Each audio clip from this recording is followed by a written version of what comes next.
Is a religion that you are dealing with here. A religion, a cult, not just a passing fancy. Shan's scribblings are not just offensive punk graffiti, but aggressive and threatening to himself and others. Have you seen him around?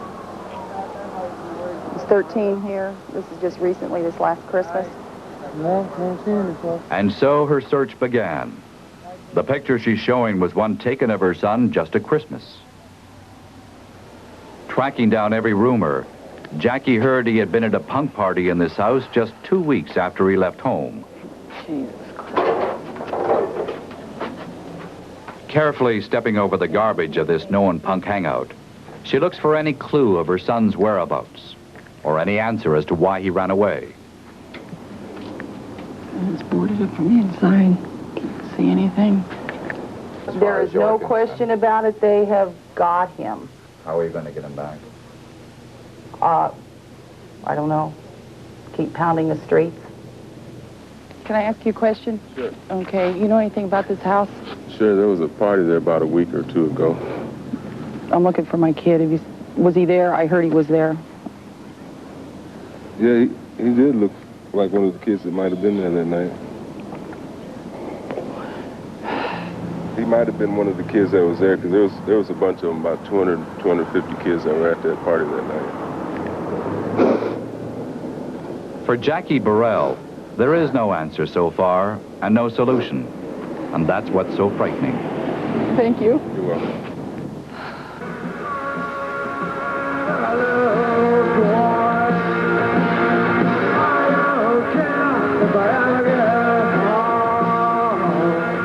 To the beat of Social Distortion, the punks are slam dancing in the pit of this club. A macabre dance of despair, violently hitting each other instead of the outside world. I'm finding out a little bit too late exactly what's in these songs. Granted, a lot of kids will outgrow it. Some, for some unknown reason, and I still can't understand why. His dad can't understand why.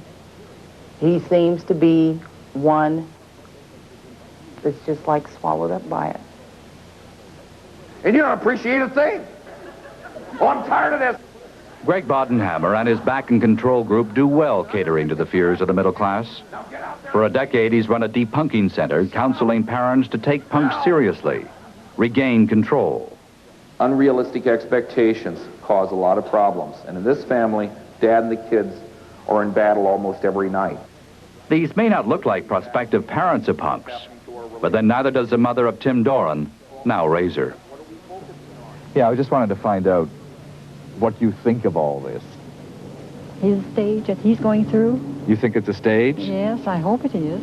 Yeah. It's a stage I have to go through, and I'm giving it 2 years, and after that I'll pull all my hair out. Society can't live like that. I mean, you don't see them at 35 or 40 like this. That's because punk rock hasn't existed that long. It's only been since 1977 or so. You mean I have to pull my hair off now? You want don't to? give me a Go chance? ahead. Go ahead. I don't really care that much. Well, I'm going to go very soon now. I have my appointment with my therapist. I have to see him at least twice a week now. So you can live with Razor. That's not why. You know it. The police don't get the joke. Frankly, there's been an attitude that they're going through a phase. These are just kids going through phases. They'll grow out of it, etc. But the longer we wait for them to grow out of it, the more violent they become, and the more serious the problem is. We were hoping it would go away a few years ago, but it's proliferated. Back in Toronto, the goofs are coming home. Crush your car! Stir your face! Throw a firebomb in your place! Considering their material, it's unlikely they will ever have a hit record. But they have a following and an influence, and will continue as long as punk exists to upset the standards and sensitivities of the rest of us. Shoot a cop! Kill some kids! I can say where it's headed. It'll get bigger, there'll be more bands, there'll be more people into it. Probably eventually it will become as commercial as all the rest of the garbage that you hear on the radio and watered down to nothing, and 20 years down the road, so maybe something different will come up. It was just before midnight, a school night, when Sean Forbes took the stage to sing his own song.